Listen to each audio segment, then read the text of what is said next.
non esiste un bravo direttore se non esiste una brava squadra e non esiste una brava direzione generale, strategica, se tutto il sistema non funziona. Eccola la nuova direzione strategica che guiderà l'Ulsa Euganea per i prossimi anni. Il direttore generale, la dottoressa Patrizia Benini, ha presentato i nuovi direttori che l'affiancheranno al timone della più grande azienda sanitaria del Veneto.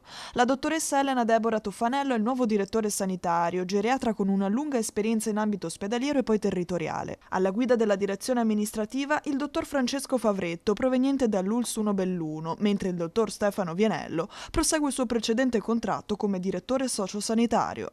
Ora che la squadra è al completo, pancia a terra per portare a termine gli obiettivi prefissati. Il rispetto dei tempi del PNRR, lì non possiamo sbagliare ovviamente e siamo in ottime mani per chi lo sta gestendo, per chi lo ha gestito e quindi sono certa che gli obiettivi li otteniamo. Quindi quello è il primo grande tema, far partire le case delle comunità, far partire gli ospedali di comunità.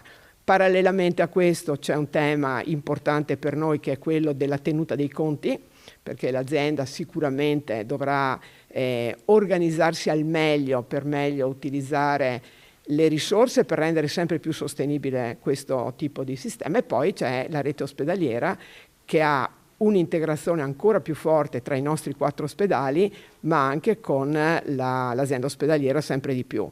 Ultimo punto, ma non ultimo, è la specialistica ambulatoriale, dove abbiamo tutto il discorso dei tempi d'attesa, dell'organizzazione delle prese in carico e anche lì il grosso parterre che è tipico di Padova dei convenzionati, soprattutto ambulatoriali.